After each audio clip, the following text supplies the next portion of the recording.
Victory Monday!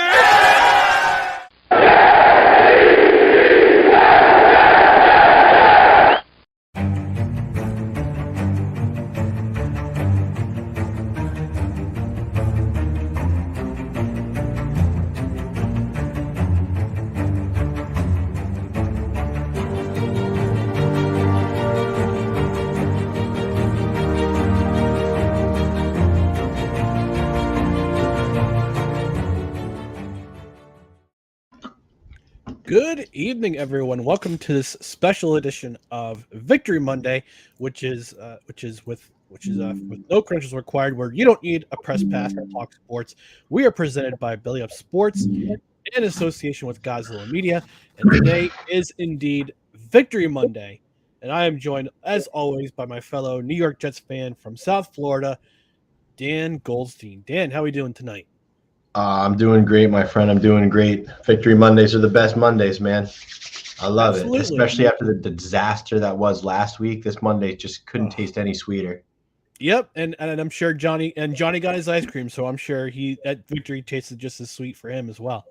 Shoot, man, Johnny gonna have diabetes by the time he's 10. The way these Jets team is building. Well, did you see the video they made during the bye week with him? Like he got invited to the training facility. They made a video of him. He was in the cafeteria. He was eating a salad. So I'm glad he's getting some of his vegetables and running. Somehow I missed that one. I feel like I missed that one.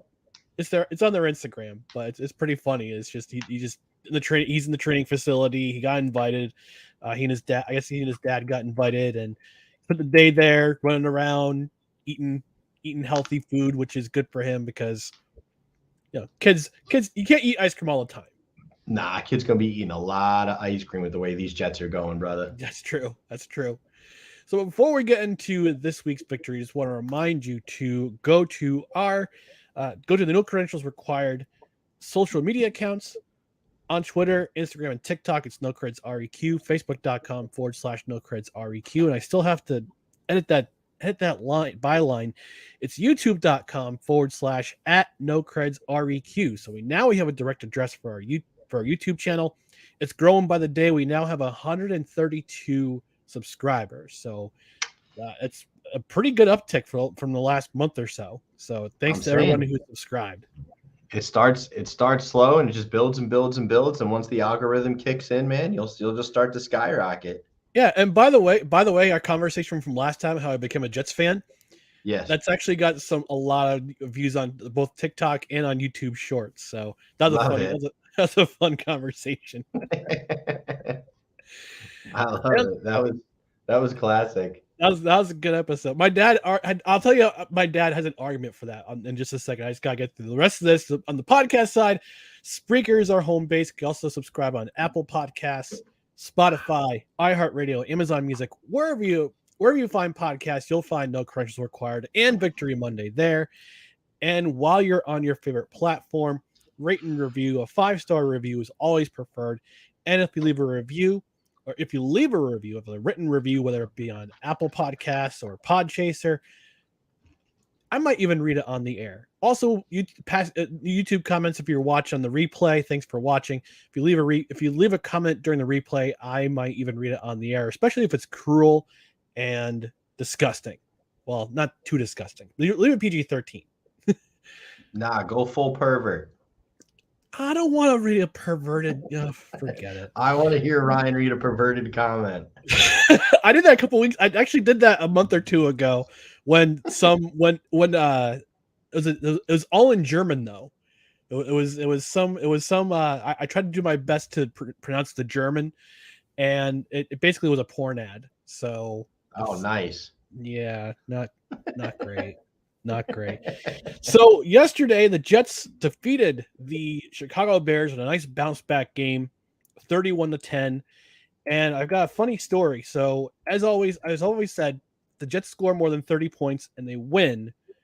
I have to drink a hard seltzer. So my mom is currently she's having some medical issues and she's in a rehab center right now. Actually, it's funny. She just texted me, "Sorry, my heart is breaking for you because you have to drink a hard seltzer, but at least the Jets won." So thanks, Mom. Thanks for texting me. So she was on the phone with my dad because I went to my parents' house to clean, and my dad was on the phone with my mom. And just as I walked in the door, Ty Johnson scored the last touchdown for the Jets, and my dad didn't realize that they were up because they were up 24-10 at that point. And I said, "No, it's 30-10 now, and the extra point's coming, so it'll be 31-10." My mom goes, "Well, I guess if you drink a seltzer." I'm like, "Come on." So I went to the store tonight. I got myself a White Claw. I'm a basic white girl now. I have a White Claw watermelon. I love watermelon. It's one of my favorite. It's probably my favorite fruit next to cantaloupe. So I got I'm allergic to cantaloupe. It's sad. I'm sad. I'm sorry, man. So I got this The only thing I'm allergic to. Double can of White Claw watermelon. So let's go. Open the throat and pound it, brother. Mom, this is for you. I love you. I love you a lot. And I'm proud of you for all the progress you're making in the inpatient rehab, but curse your memory, but bottoms up. Cheers, Ma. Cheers to the Jets. Victory Monday, baby. Cheers, buddy. What's it? Oh, yeah. Open that throat. That's what she said. God, so carbonated. The flavor is good, though. Oh, yeah, my wife, apparently my wife and I both got COVID right before like the real pandemic, like truly blew out of proportion. And it caused something called IIH, which is intracranial hypertension. It's essentially high blood pressure in the head constantly. Took forever to figure something out. She finally got on like some medications that kind of help her feel better and normal. The biggest side effect, though, is anything carbonated, soda, beer, wine, doesn't matter, tastes like battery acid to her. Well, wine's not carbonated, but so anything alcoholic, basically. You'd be very surprised. Wine is actually used carbonated quite a bit as part of the preserving process before they cork it. Okay, that's quite. So it may not be made with carbon, but they'll fill the bottle with carbon as a preserver. So she hasn't been able to drink beer or sodas or anything like that for almost 2 years now. And she just decided to do, and she was like, we realized, she was in the gas station. She saw like one of those nitro Pepsis. And she was like, let me try that out and see what I could do. And sure enough, she could drink that without a problem. So I went out and got her like some nitro beers like Guinness.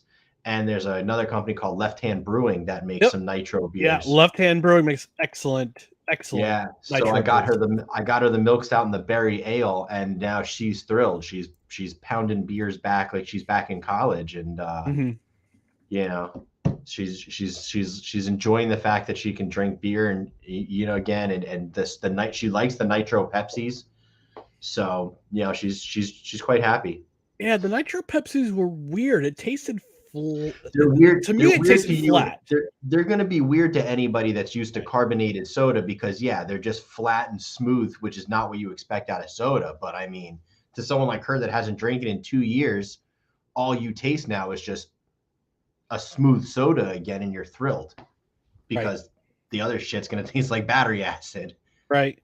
Yeah. Well, this stuff is hyper carbonated to me, so. Oh yeah. That's why I only got about I'd probably say about got 3/8 down right now. So You could do better than that. I could, but at 45 years old, I shouldn't be chugging I shouldn't be pounding hard seltzer. Man, you should see the people that in my mom's retirement community, how they drink. Oh my god. Oh, I can't imagine. their neighbor two They're like doors college down. kids again. Between all the banging and I presume and the the and neighbor the two doors drunkenness. down, the neighbor 2 doors down drinks like 24 beers a day.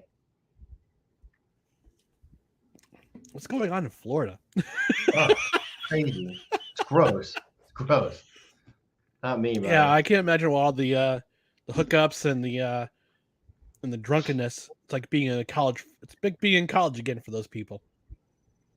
But anyway, you have college with retirement savings. College with retirement savings. Okay, yeah, all right. So we're going to talk about the New York Jets forcing the Chicago Bears into hibernation, 31-10. Things look a little shaky. I wouldn't say shaky. I think the Jets would. I guess you could say the Jets got off to a slow start. Very in much terms so. in terms of the offense, Mike White inserted as a starter.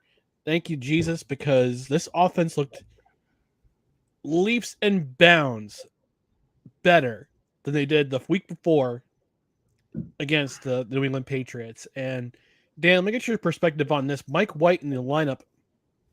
It is now Mike effing White season once again. And what's interesting is that I saw a tweet from our favorite New York Jets beat writer, Rich Cimini. Let me bring that up right now. He brought up a really interesting and actually pretty cool stat. So I'm going to bring it up right now. Hopefully, bookmarks. There it is. He wrote, "Oh darn it! I don't have it bookmarked. I think it's gone. Dang it!"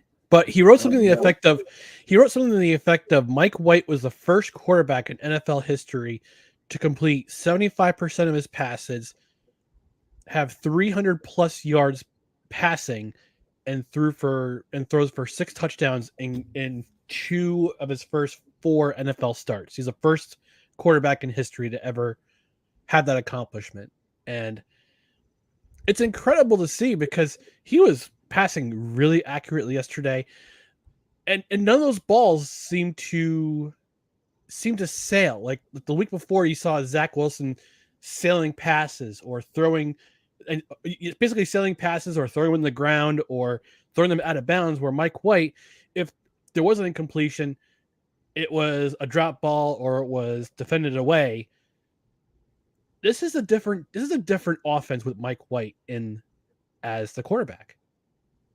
I mean, it shows you what happens when you actually like master the fundamentals and then just put them into play. Mm-hmm. It's really not, it's not rocket surgery. I mean, it's literally just rocket surgery. Set your feet, square your shoulders, put it where you need to go. I mean, if you look at the tape, even when he was on the run, his shoulders were squared to the receiver he wanted to put it to. His feet were pointed in the direction he wanted. He was never really I think I saw him throw off his back foot like twice. And one of those passes was a touchdown to Elijah Moore. Right, exactly. So it was almost kind of like he meant to do it on that one. So he gets kind of a pass for that. Mm-hmm. But I mean, that's what happens when you actually just play quarterback the way it's supposed to be played. You don't need to get crazy fancy. You don't need to be Patrick Mahomes. I mean, it's literally just play within the structure. Just stay in the pocket, find your lanes within the pocket, and step up where you need to, make your shift motions when you need to, and just put the ball to the open guy. Yeah. And it's just one of the things that Zach Wilson struggled so much with was just his pocket presence, his pocket awareness, and his fundamentals. As soon as 2.5 seconds came off the clock from the snap, it was over for Zach Wilson. Yeah. Whereas Mike White, he never got flustered by it. He let his players do their thing. He did what he needed to do to extend the play, and he found his open receivers. He had a couple of bad throws. He had a couple that should have been intercepted. So it's not, as great of a game it was not a perfect game. He should have had No. probably 2 interceptions in the game if we're being Garrett Wilson's second touchdown probably being one of them. That was that threaded right between the linebacker's hands Mm-hmm. and into Garrett Wilson, and the other one was I think I don't remember what time it's part of the game, but it was not a good throw, and it was almost picked. Well, the first touchdown was wide open. Garrett Wilson was wide open in the end zone.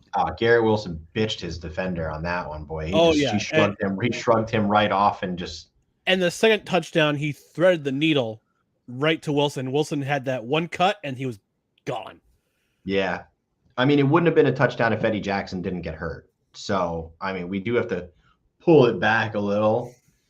That was still a great throw and would have been an awesome catch because, to put it there. But, Eddie Jackson, unfortunately getting hurt at that point, right, fortunately helped the Jets. Yep. To get a touchdown. And the Sports Scribble podcast, one of our podcasts on Belly Up Sports. Check out all of our podcasts, both on Belly Up Sports and Godzilla Media when you have the chance. Not right now, but when you have the chance. They said, "What's up, guys? Biggest regret was not picking up Mike White this weekend." He also said, "Went with the not so dangerous Wilson." Yeah, I mean, if you had the chance to pick up Mike, I think in retrospect, a lot of people regretted not picking up Mike White. Judging from the day that he had over 300 yards passing, this offense had over 430 yards on offense between Mike White's 300 plus passing yards and nearly 100 yards on the ground. That includes one Bam Knight who had a really great day. He had over 100 total yards. He had 100. He's the only rookie this season with 100 plus scrimmage yard in his first career game. So I think he had 80 plus. I think he had 80 yards rushing.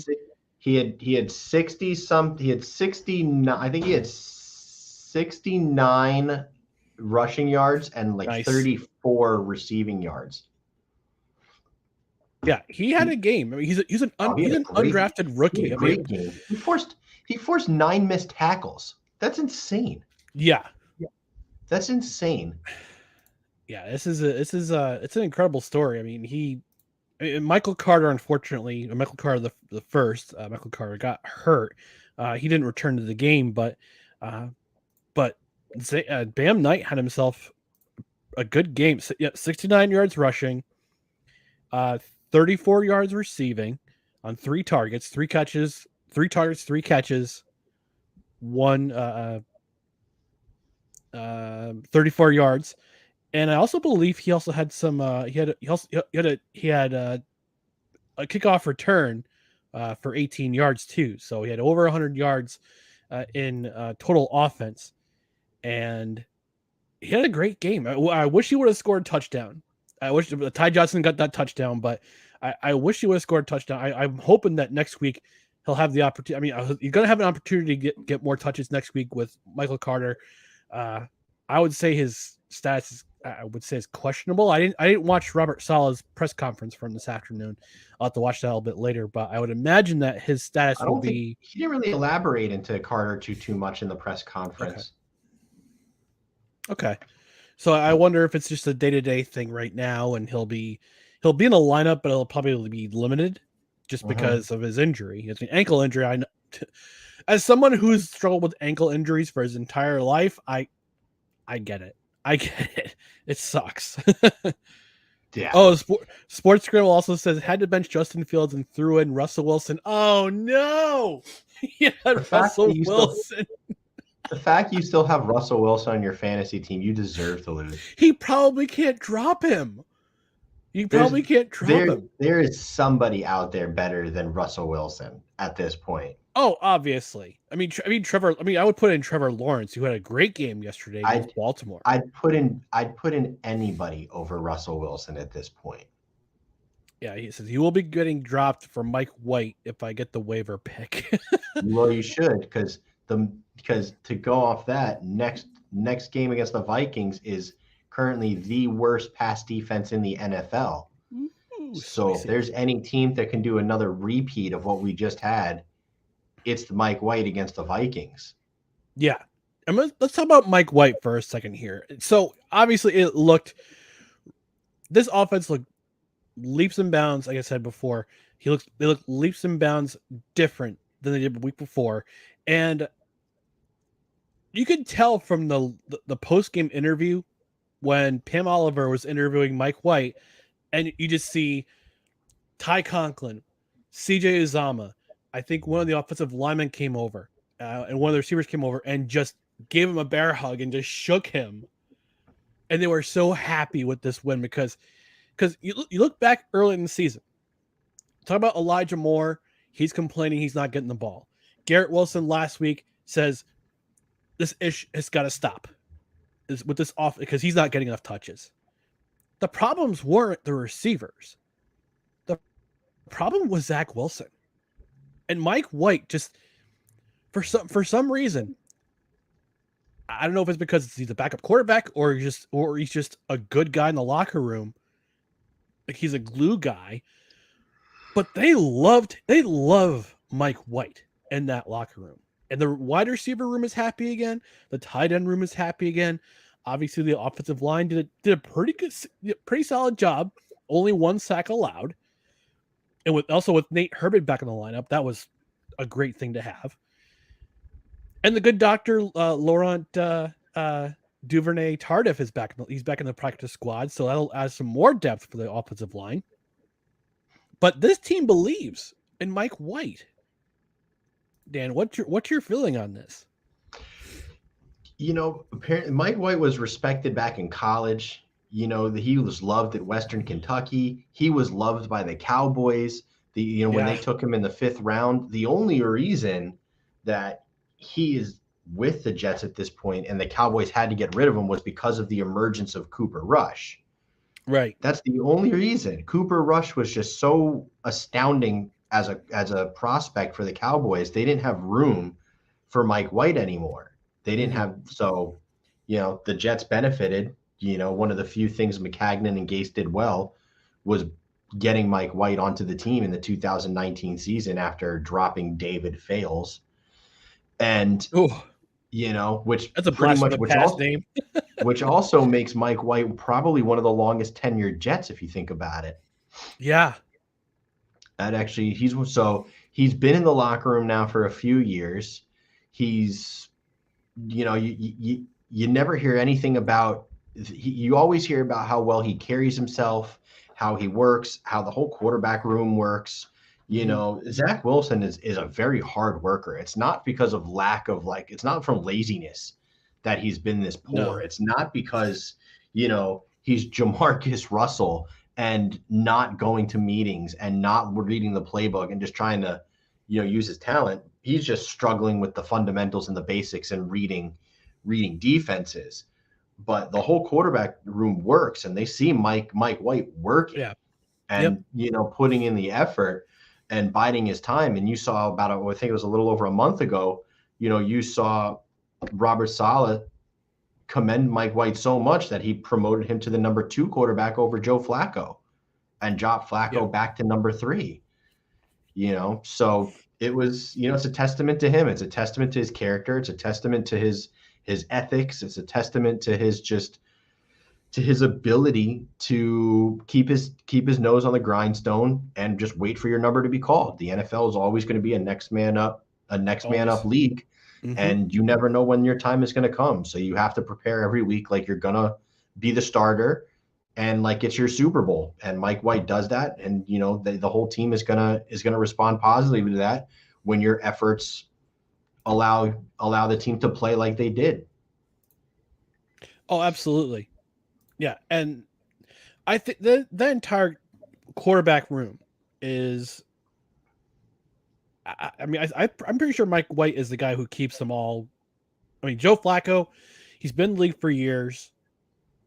He knows how to be professional, and he's passing it along to both. I'm hoping Zach Wilson will get a little bit of that motivation to work harder. I mean, and Robert Saleh I did see a tweet about Robert Saleh saying there is a time there's going to be a timeline for Zach Wilson to return as a starter. But they'll make the court between coach him and Mike LaFleur. It's going to be between the both of them as to when they can judge when Zach Wilson return to the lineup. But if Mike White keeps playing like this, I don't think we won't see Zach Wilson for the rest of the year. There's no way. There's no way. There's no way at all.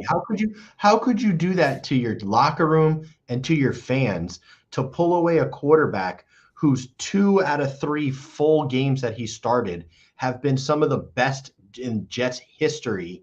In NFL history. And NFL history. You're absolutely right. Like, I mean, his first start ever is one of the best first starts you've ever seen. All his shit is in the Hall of Fame. Yep. His jersey, his cleats, the gloves, I think his towel, his hand towel, they're all in the Hall of Fame because of that game. Like it's I mean, and I'm pretty sure they'll be the same after this game too. And this is the first win in all stealth black, and the first win in a long time that they've inducted someone, a past player, into the Ring of Honor. This is the first time in a while that they've actually won a game when they've inducted someone into the Ring of Honor. They inducted Darrelle Revis yesterday, and not only did the offense have a great performance, the defense pitched a shutout from the beginning of the second quarter on. They certainly did, and it was just a great game all the way around. It really was. It was just a great game all the way around. And I just don't see any way that Saleh and LaFleur can pull Mike White. I mean, does he have a leash? Of course he does. I mean, let's be serious. I mean, you did every quarterback almost every quarterback does in this league. I mean, right? So I mean, you did invest the number 2 overall pick in Zach Wilson. So there's definitely a little bit of a leash there that you're going to have. But I mean, with the way this game went, his leash got much longer than I think most people are expecting. I think you're going to hear the coach speak. You're going to hear the Zach's still our guy. Zach's still the future. The coach is going to play the coach is going to play the diplomat to a certain extent. He's going to play diplomat because he has to play diplomat. But I mean, in the back of his mind, he's going, Mike White's our guy right now. Dude, but right now, I mean, Mike White's got the energy of the team. He's got the energy of the fan base. He's got the energy of the media. I mean, you have to roll with it. You have to roll with it. I mean, the question is, if he comes out and, against Buffalo, and then has another horrible performance, it's very difficult. It's very difficult because let's say Mike White replicates what he just did. Let's say he almost replicates to the T what he just did against Minnesota, because again, worst pass defense in the league, so he should cook. Then you have Detroit after that, not a good defense as well, ascending, but still you have Minnesota, then Buffalo. Oh, excuse me, Buffalo, then Detroit. Sorry. Okay, so let's say he does it again against Minnesota, and then has a stinker against Buffalo. What do you do? Yeah. That's what's going to be so fascinating about the next few weeks is at this point, we all as Jet fans probably expect Mike White to have a very good to great game against Minnesota because of how poor their pass defense is. Mm-hmm. And then Buffalo has been, I mean, they have Tre'Davious White back now, so they should be much improved, but Buffalo's got a very mid defense this year. They're not the same scary Buffalo defense they have been. Even though they're still, don't get me wrong, that's not saying that they're not a good defense, but they're not that same dominating, suffocating defense that they were. No. So a lot depends, it's very difficult. If Mike White has 2 300-yard, 75% completion, 3 touchdown games, but then goes out and puts up a 52%, 148-yard, 1 touchdown, 3 interception game against Buffalo, what do you do? I mean, honestly, what do you do? It's very fascinating to try and think about how Saleh and LaFleur are going to handle that kind of a situation. Us as Jet fans, let's just hope that situation never even materializes. Let's just hope Mike White just goes on an absolute tear, and just 300-yard, three tutties the rest of the year, right into the playoffs, and we don't even have to worry about it. Right. But Mike White plays good. He's going to earn himself some serious money this offseason. Absolutely. Absolutely. He got a little bit of a pay raise in the offseason this past year, after this year, and well deserved too. But if he balls out the rest of the year, let's say the Jets go 4-2 the rest of the way, that's a playoff berth. That is for sure a Hell playoff yeah. berth. Hell yeah. And possibly a division title if Miami and Buffalo stumble. If Miami and Buffalo can lose a couple, and the Jets can beat both of them and have 4-2 in the division, I mean, that would be crazy. Can you imagine sweeping Buffalo and the Dolphins, but losing out both to the Patriots? What a weird division thing that is. Yeah, super weird division. What a weird division that is. So we're going to go quick to the comment section before we take a quick break. We'll talk about the defense. So the Sports Program podcast is LOL. It's one of those leagues where you can have a super flex, so it's slim pickings. Okay, that's super. That's fine. This goes back to my comment about him saying he deserved to lose for having Russell Wilson on his team. I still say no excuses. Super flex or not, there is no excuses. No excuses at all. Do better, be better. Snowman in the morning, Cole Johnson. That's Brian Snow. I was on his program this morning at 8:30 with Coffee with McCarthy. He says, Wabbit season. It's Mike White season, my friend. It's Mike White season. And Rod from the Rod Uncensored podcast says, what's up, fellas? What's up, Rod? How you doing tonight? We're going to take a quick break, have a quick word from one of our partners at Belly Up Sports, that is Manscaped. When we come back, we'll talk about the defense and that dominating defense that is, I would argue, being a Super Bowl type defense. So we'll come back. So we'll come back in just a second. You are watching Victory Monday on No Credentials Required, and you're also listening to Victory Monday on No Credentials Required. Stay tuned. Welcome to Fresh Ball Fall. It's the season of pumpkin spice and making sure your crotch looks nice.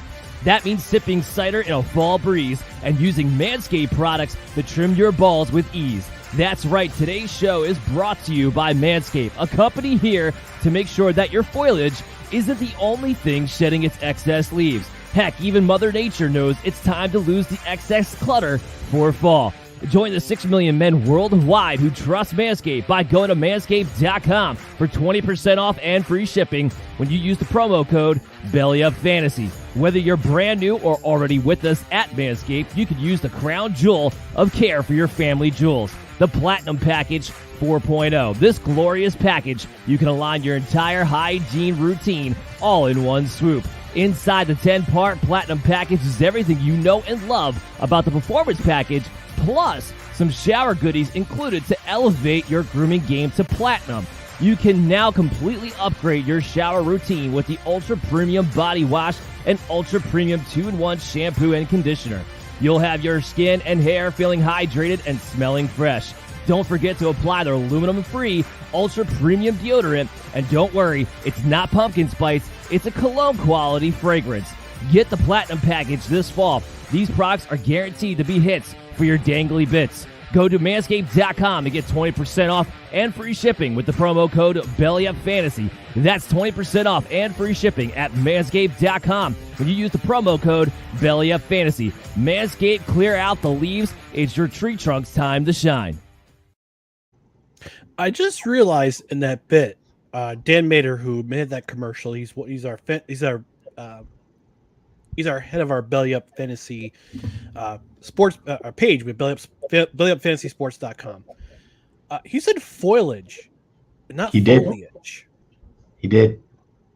Talking to you, Dan Mader. I know you're professional-ish, but he said foliage. I can't believe he said foliage. I didn't notice that until just now. Oh my gosh! Actually, I do want to play one clip from Richard Sherman. He said this on the volume. It's a clip from his on their Twitter page. I gotta play this clip. He said something really interesting about Mike White being the possibility of being a franchise quarterback. So I'm gonna share that clip.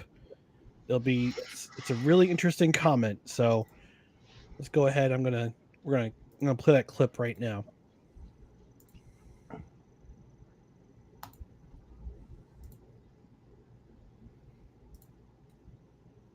Imagine if he was the number 2 overall pick and he was playing like this. That's what I hate about this league. I hate the pedigrees. I hate, the scouts had this guy. He had all this talent. His ceiling is so high. Just shut up. Either they can play or they can't play. Potential is the most overused, overrated thing I've ever heard. And that's all you hear with these quarterbacks. I'm a production guy.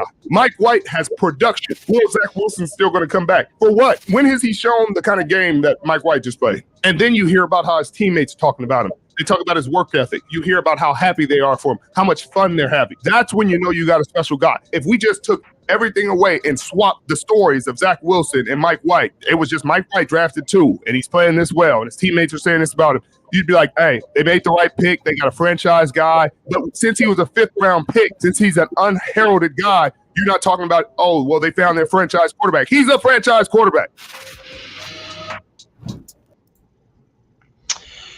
I mean, it's tough to say. Has he had 2 really great games? Absolutely. And that Colts game was looking good too before he got hurt, which was really unfortunate. Yeah, that was a shame. And Josh Johnson came in and put up over 300 yards in limited time. So we could be talking 3 out of 4 of Mike White's career starts could be next level quarterback play. But at the end of the day, he still only has 4 quarterback starts. And he is a 5th-round pick from, 5 years ago, I think, 2018, if I'm not mistaken.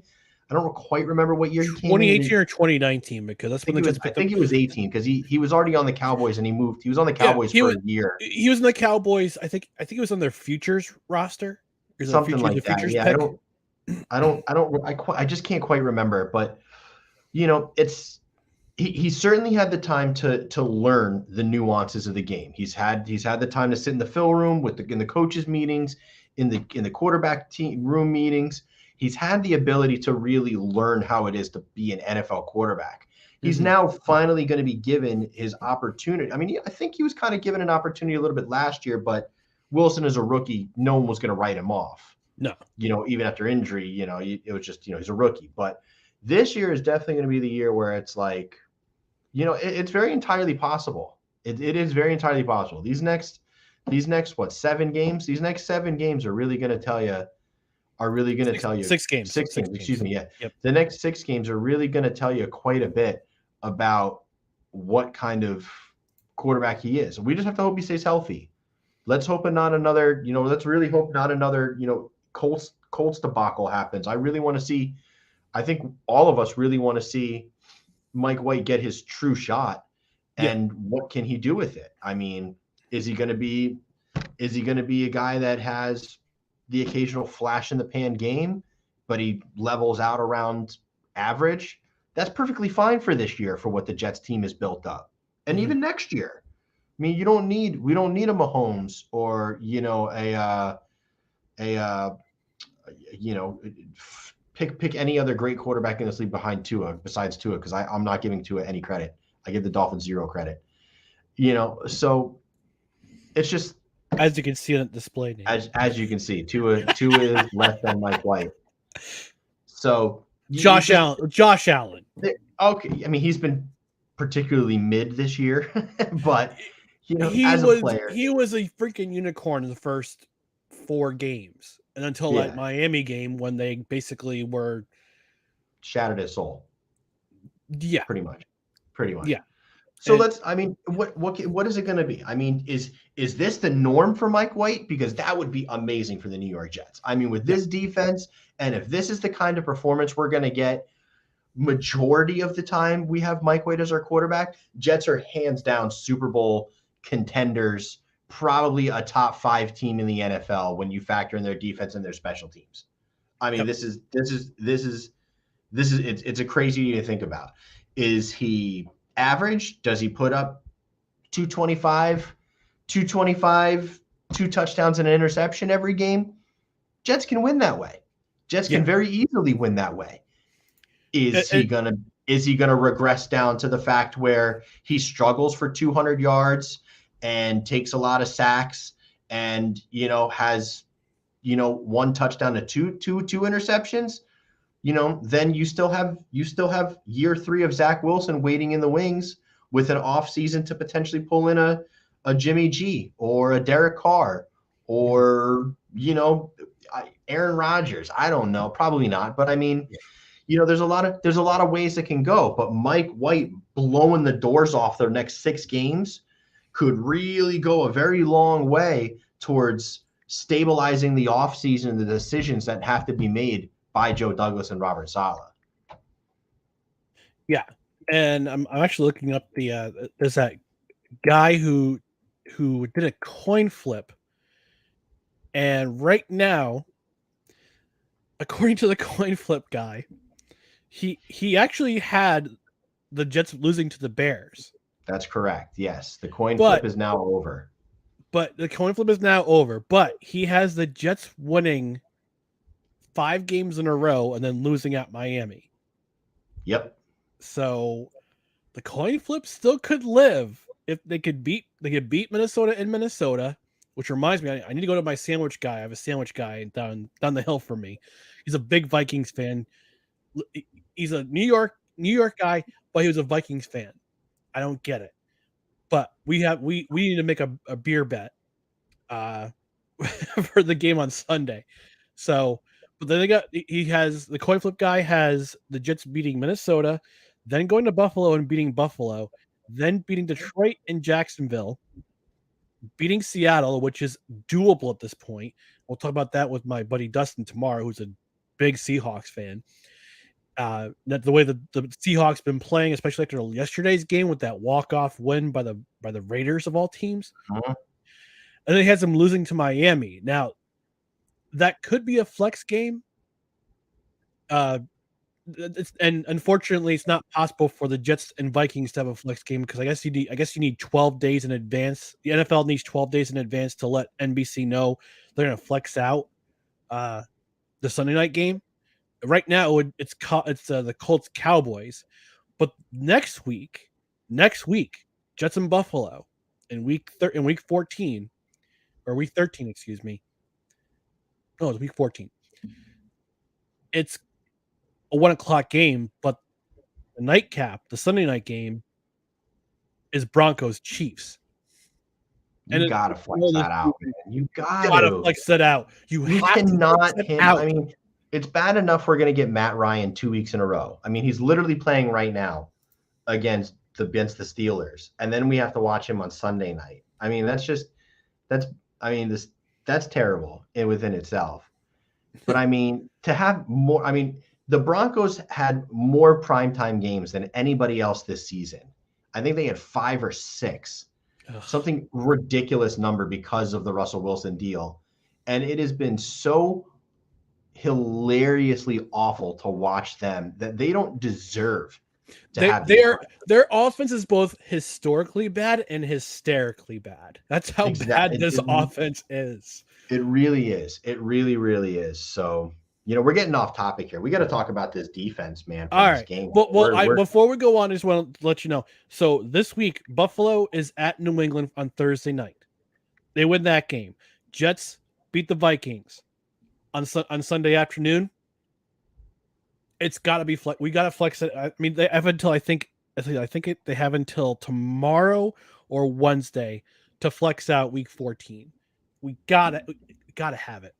We have the Thursday night. The Jacksonville game is a Thursday night game. We're the Thursday night primetime game against Jacksonville. So yeah, that's the only time you'll see the Jets in primetime on Amazon and on NFL Network. Which is complete horseshit. I mean, at this point now, the NFL should really be looking to try and flex the Jets Dolphins game.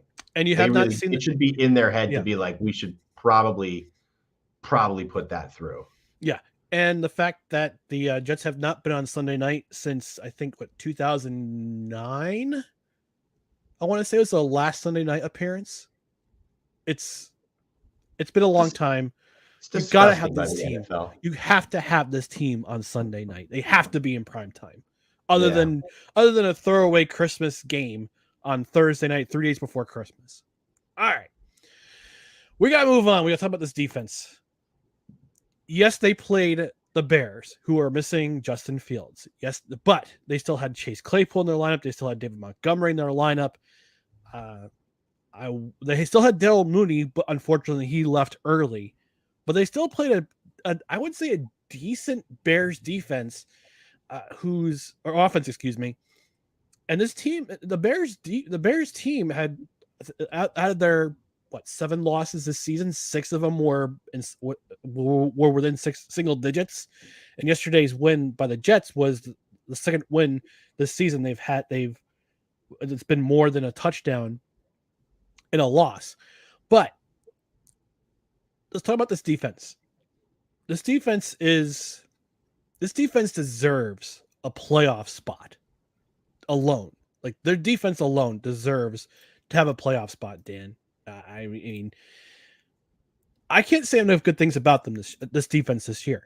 And you know what the biggest thing about it is? The biggest thing about both the offense and the defense this year, and I'm knocking on wood right now, just about everyone's been healthy. The health of this team, you haven't had a whole lot of injuries. I mean, Corey Davis has had some injury issues, but you haven't seen on defense. You haven't had a whole lot of injuries on the defensive side of the ball. It's been very lucky. It's been a very nice change of pace from years past. Yeah, where the Jets have just been absolutely brutalized by injury, which is crazy, being that we play on probably the most injury-prone field in the entire NFL.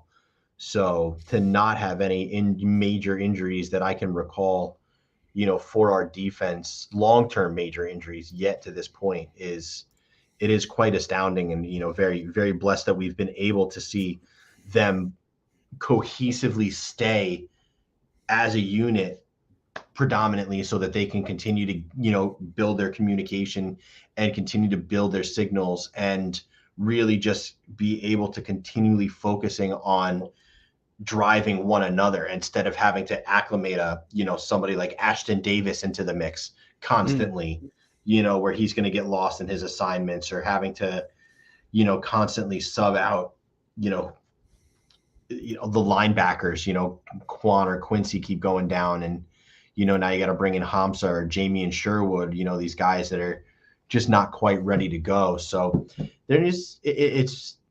I'm very happy that the defense has stayed as healthy as they did. And man, how much scarier this Jets team would be if AVT and Brees were still around. I mean, oh my God. Oh my gosh. So just, oh my God. But it's just, it is a nice change of pace that the Jets are not one of the most injured teams in the league right now, barring obviously our offensive tackle situation we've dealt with to this point. But this defense, man, what a turnaround by Jeff Ulbrich. Not only that, but what a treat it's been to watch this defense. I mean, ever since, I would say after the Dolphins 12. Game. No. I mean, I'm going back to last season. Wow. I think since week 12, when they got absolutely demolished. It was the Colts game. Where they got dominated. They got absolutely run into the ground. Shellacked. Ever since that game, this defense has played on another level. Right now, this team is championship caliber. And if they don't go to the playoffs, it'll be a damn shame, because the offense, unfortunately, would waste an opportunity for the defense to show their mettle, to see what they can do.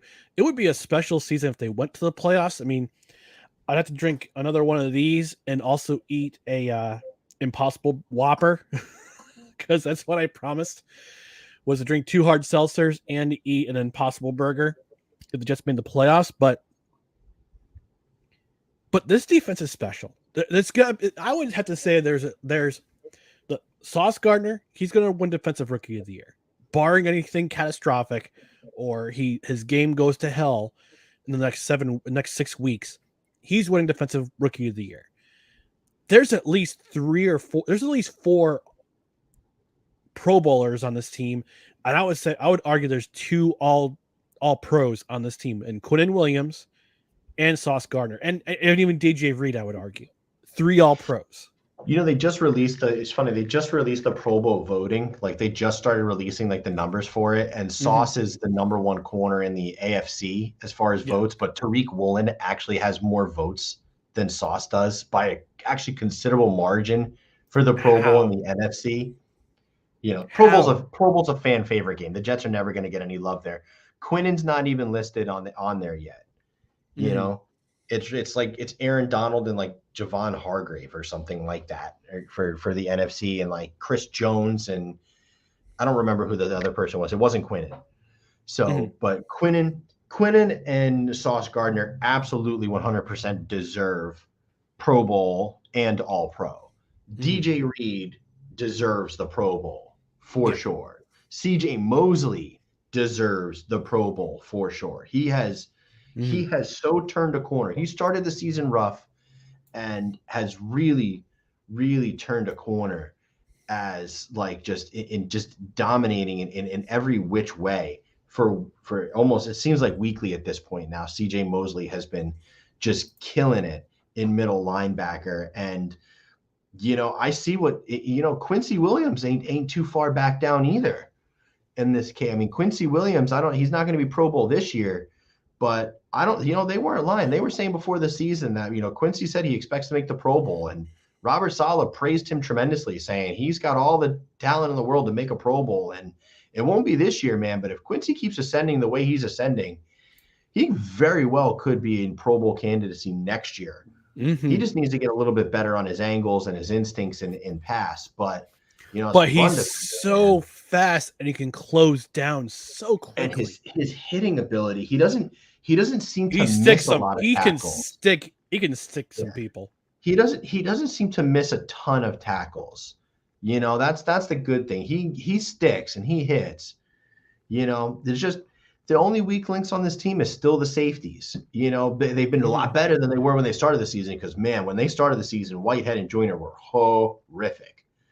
But they're still they still need a little bit more. They still need a little bit. They need some better players there. I don't know if Whitehead's going to get a second contract with the Jets. He's only at a 1-year, $7.5 million deal. I don't know if they're going to bring him back or not. I don't see LaMarcus Joyner returning.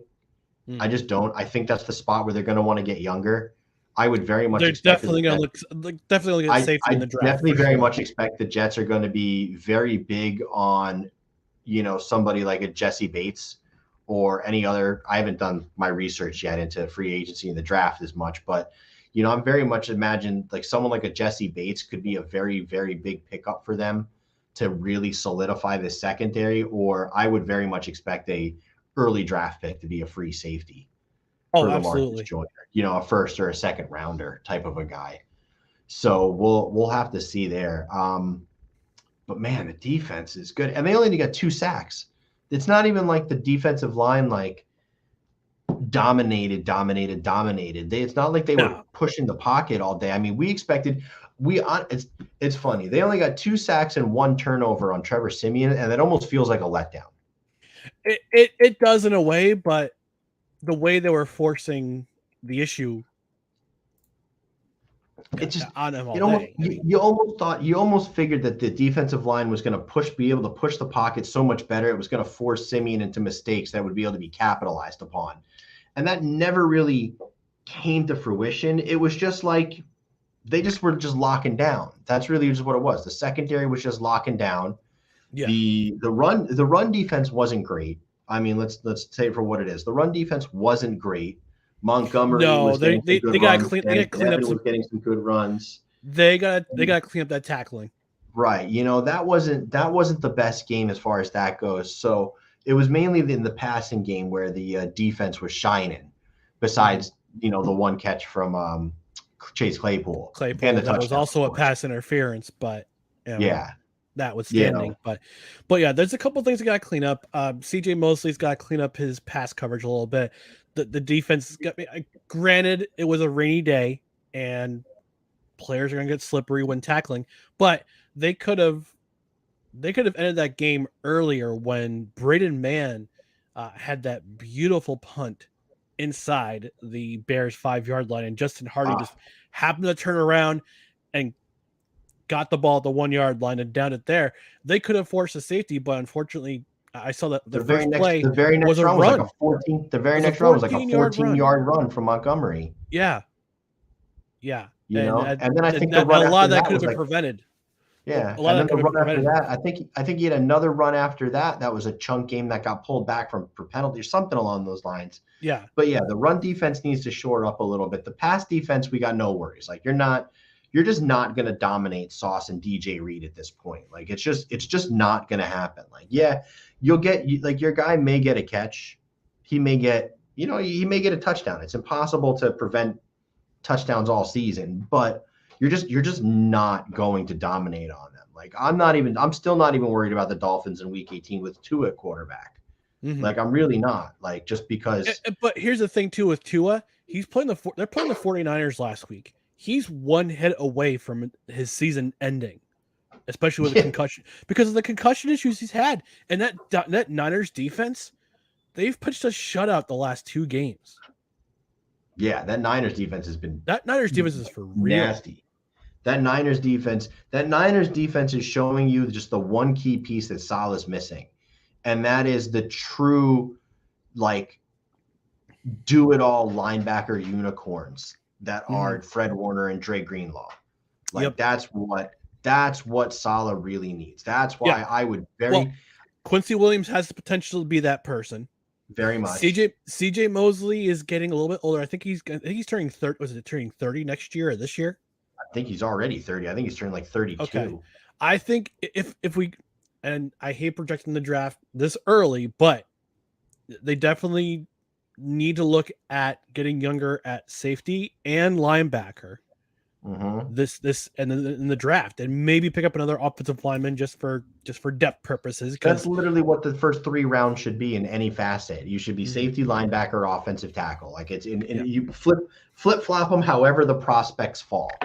But that is literally exactly how it should come down to. That's literally how it should come down to. And my favorite prospect right now going in is linebacker from Clemson, Trenton Simpson. If the Jets could if somehow Trenton Simpson lasts to the late first, which is where we're going to be picking in the late first. That's crazy. Oh my gosh. We've been picking top 5 for years, and we're going to have a pick in the 20s, bro. Oh, it's an I don't even know how to scout it. I don't even know how to scout it. I don't know what this feels like. I just it's a foreign feeling to me. I don't know how to scout in the 20s. I'm so used to scouting in the single digits. You're still scouting. You're so used to scouting between 1 and 10. I'm scouting the blue chip prospects, the can't miss guys. Now I can't do that because they're not going to be on the board anymore. I actually have to put effort into my analysis now to try and see who would be the best of the best. But this defense has been tremendous. I was hoping for more sacks. Let's be serious. I was hoping. Yeah, especially against this O line of the Bears, who is just which is as much patchwork as the Jets' offensive line is, but the offensive line has been better. It's almost like the Jets' D line doesn't quite dominate against the O lines it should, and then bosses around the better O lines they come across. Like we expected in the first game against Miami. Miami's offensive line by that point was in shambles with all the injuries and everything like that. And the defensive line did not do that much when it came to that game. They just didn't. And that should have been a 6-sack game all day against that horrible D line. And this felt like it should have been the same thing. So as good as the defense was, it was more of a bend not break defense they put together instead of like a total annihilation.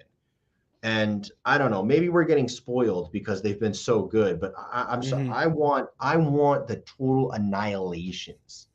I want the offense. I want the defense to go out there and be offended at the audacity of the offense that they're even willing to take the field. That's what I want to feel and see from them. So hopefully against Minnesota, they can put Kirk Cousins' dick in the dirt multiple times over. I want Kirk Cousins to react like that like Debo took his chains. Like exactly. That's exactly what my grandmama gave me these chains. Yeah. That's exactly and Debo is Michael Clemens. God, he is so terrifying. Oh my God. He's terrifying. It's crazy. If he was 21, he would have been a first rounder with the way he's playing. Yeah. It's only So- because he's 24 and he had some minor off-field injuries when he was younger that he fell to day 3. And kudos to the Jets for grabbing him because, I mean, him and Bryce Huff and Jermaine Johnson, we have the edge position on such good lockdown here. That's another fascinating thing. What the hell are they going to do about Carl Lawson? Because they're going to need to find some money somewhere. Mm-hmm. They're going to need to find money somewhere to pay Quinnen and bring in a free safety. And I don't know if Carl Lawson's going to be around to be the guy. I mean, to me, it comes down to, are you going to keep Carl Lawson or Corey Davis? You got to get rid of one of them. You got to get rid of one of them. CJ Mosley too. How do you continue to pay CJ Mosley? Like where he's at? Either he's got to get a pay cut. He's got to do something with that contract, because that contract is going to be an albatross in when it comes to free agency. Either he's got to restructure or they got to let him go. And letting him go would be absolutely disastrous, especially with the reclamation season that he's been having. It would be rough, but yeah, I mean, you can't have this you can't have like this ridiculous like $19.5 million for a middle linebacker who's in his early 30s and clearly declining in his speed. You just can't when you have to pay coverage a guy and lack of coverage skills too. Right. Yeah. When you have to pay a guy like Quinnen, you're gonna have to pay Quinnen. You're gonna have to. There's gonna be a lot, man. I just don't know.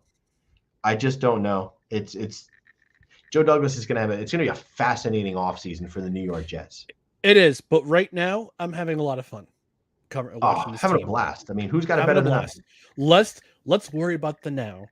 Yeah, we'll get there. We'll get there when we get there. But right now, I'm having fun, and the fun is going to continue next week, hopefully against the Minnesota Vikings. And I just actually saw this tweet by Zach Rosenblatt of The Athletic, and you mentioned the pass defense of the Vikings, but we also got to mention the pass defense of the Jets' remaining opponents. Vikings are 32nd. They're dead last in the league in pass defense. Bills 18th, Lions 29th, Jaguars 25th, Seahawks 23rd, Dolphins 22nd. If Mike White plays at the level he played at last week, this team may not lose a game the rest of the season. It's entirely possible. So possible. And forgive me for dancing during your monologue about the defense. The Devils just beat the Rangers 5-3, coming back from a 2-0 lead. So that's 16 out of 17 wins for my New Jersey Devils, baby. Sorry. Nice. I went to the Panthers game a couple weeks ago where they played. Oh my God, my memory's so shot, dude. My 20s have taken their toll on my memory. Oh God, who did they do? I don't know. They won 5-2. I can't even remember who they played, but it was a great game. But they're certainly not the Panthers. Oh, was it Calgary? Yes. That was a shootout. That was a great game. Great game. But anyway, let us talk about what to expect versus Minnesota. I'm looking at the defensively first. It's going to be a fun battle between Justin Jefferson and Adam Thielen on one side of the ball, going up against Sauce Gardner and DJ Reed. This is going to be a great battle. But it's also going to depend on what the front four is going to do for this offense, because we didn't see a lot. Again, you mentioned we didn't see a lot of sacks against the Bears, and it was a bit disappointing. But I think this pass defense, this front four pass rush can do. I think they'll do pretty well against this Vikings offensive line. I mean, Christian Darrisaw has been probably the top. It's been a top 3 offensive left tackle in the league this year. So Carl Lawson's going to have his hands full trying to beat Christian Darrisaw. And Brian O'Neill on the right side is no slouch either. So, the Minnesota's got themselves a good little O-line. Ezra Cleveland's been a top 10 guard for them. Garrett Bradbury is coming into his own as a center. So I mean, they're no slouches as far as the O-line goes. But this is what the D-line is. This is why the D-line is paid. It doesn't matter. This D-line makes so much money. It doesn't matter who you're going up against. You're making so much money. You should be dominating. You should be dominating. So they need to, though. They need to make Kirk Cousins very uncomfortable, and they need to very much watch out for Dalvin Cook in the screen game. They need to Absolutely. that to me is probably the biggest X factor, along with Justin Jefferson, is Dalvin Cook. And that's hold on. yeah.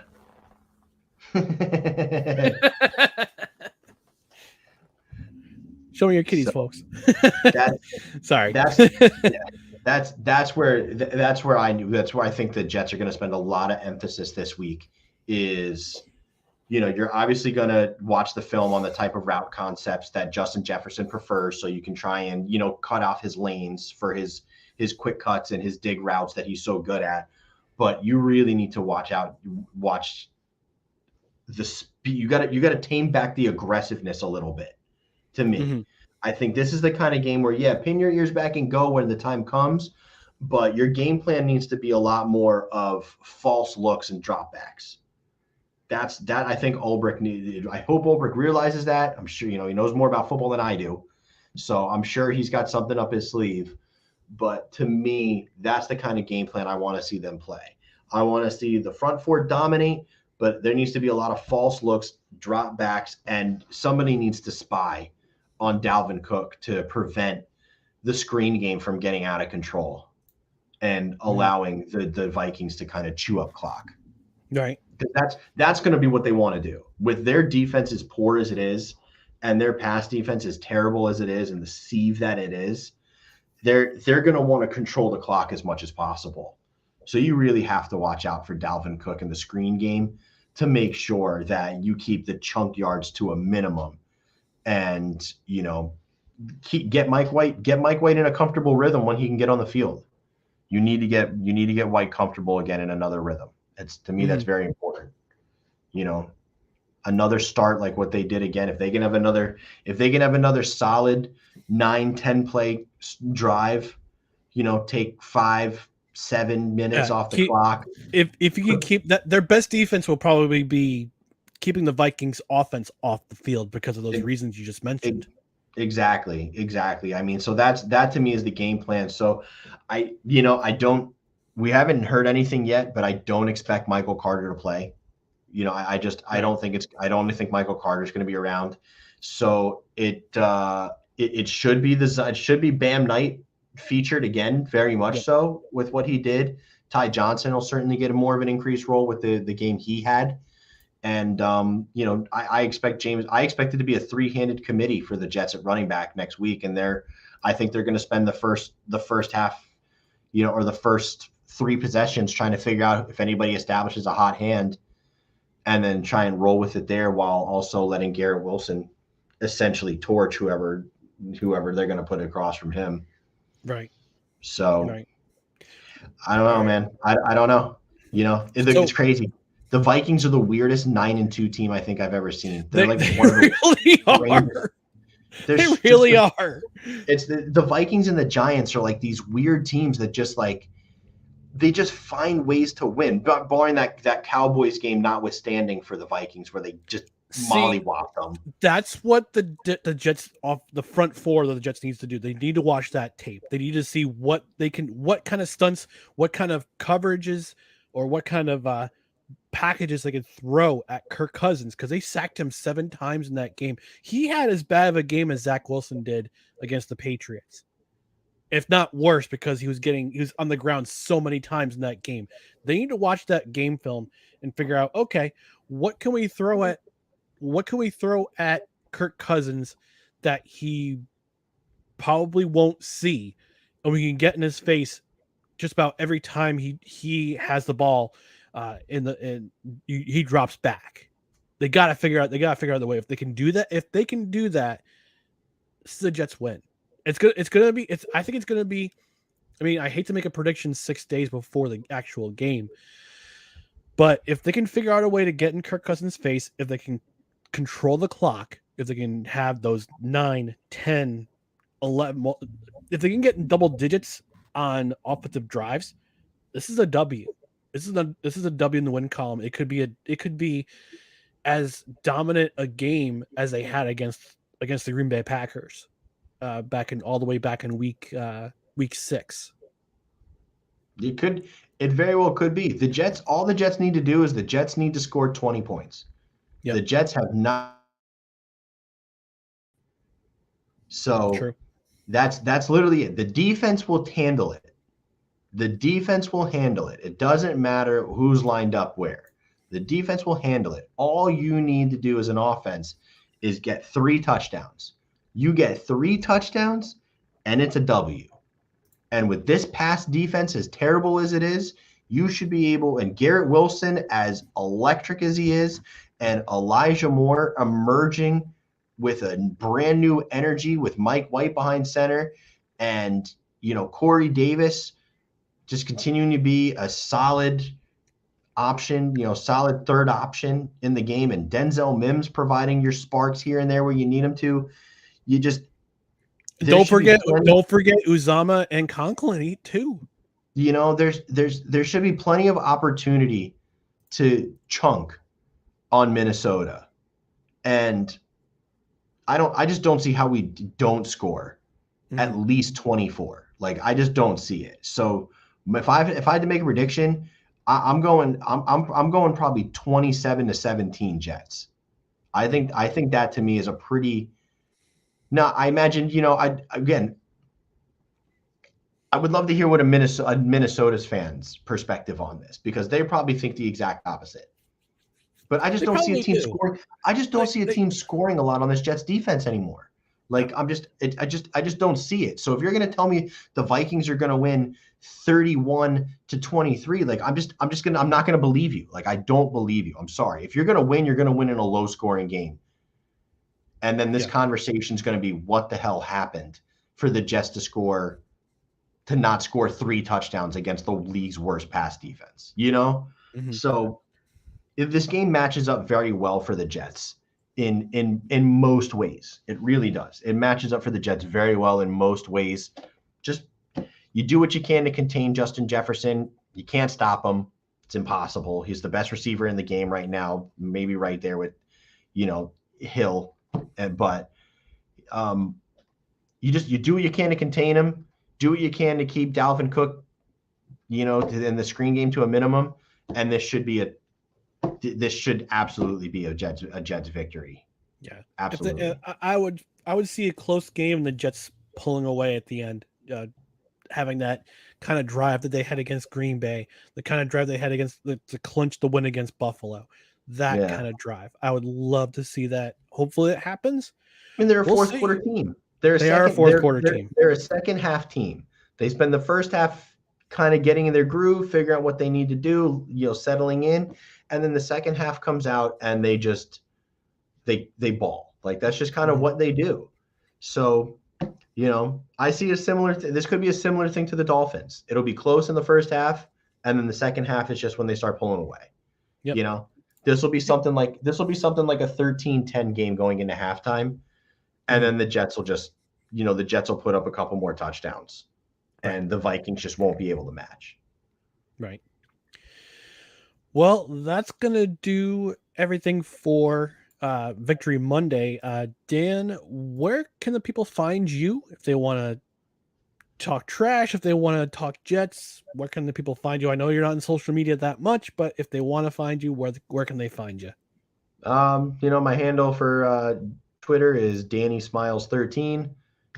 Mainly there, just talking Jets, things like that. And you're always more than welcome to hit me up and see what's going on there. I think I'm going to wait for the off season, but I think the off season is when I'm going to really try and ramp up a social media hobby, just to give me something to do. So I think the off season is where I'm going to start trying to do some YouTube things. And, I watch Jake Asman every day, and, I love Jets Talk 24/7 and Jets Media and Buffalo Jet Fan and all those guys, making, consistent Jets content. And even if I don't go anywhere with it, I don't care. It's just something fun to do. And that's what I need. I need something that I can really just sink my teeth into. And that's why I like doing this. That's why I like doing this with you. It's just something it's just something that allows me an outlet to talk Jets, because all I do is work and play dad. That's it. Yeah. That's life. Work, and play dad. So, it's nice to have an outlet, and the only thing I give a shit about is the Jets. So, maybe I'll just focus my effort into it. All right. Well, again, thanks for joining me on Victory Monday. Hopefully we'll have another one of these next week. We'll talk about if the Jets beat the Vikings. But in the meantime, you can find us on Twitter, Instagram, and TikTok at NoCredsREQ, Facebook.com/NoCredsREQ, YouTube.com/NoCredsREQ. If you're watching right now, hit the like button, hit subscribe, hit notifications. We're at 132 subscribers right now, and we're growing. So we want to grow as big as we can. And hopefully my goal is to get to 200 subscribers by the end of the year. I've got a month to do it, and hopefully I'll get there. On the podcast side, subscribe to the podcast. Spreaker is our home base, but you also find us on Apple Podcasts, Spotify, iHeartRadio, and basically any platform you can think of. Rate and review, 5-star rating. This many stars is preferred for the rating. Review, leave a review. I might even read it on the air. If you're watching on replay on YouTube or Facebook, leave a comment. I might even read it next time. When we do the No Commercials Required regular podcast on Tuesdays at 7, which tomorrow, by the way, Tuesday night, 7:00 p.m. Eastern time, me and Dustin will break down week 13 or week 12 in the NFL. Excuse me. My God, I can't count. This seltzer's getting to me, man. Week 12 of the NFL, along with some other sports-related filler items from the week, and we'll carry you through to the end of the season. So thanks again for watching Victory Monday on No Commercials Required, where you don't need a press pass to talk sports. We are presented by Belly Up Sports in association with Godzilla Media. For Dan Goldstein, I'm Ryan McCarthy. Thanks for joining us on Victory Monday. Hopefully we'll be here. Go right ahead, Dan. Dolphins are trash. Thank you. We can't end the show without saying that. Dolphins are trash. Folks, we hope to see you next Monday on Victory Monday. Until then, JETS. Jets. Damn right.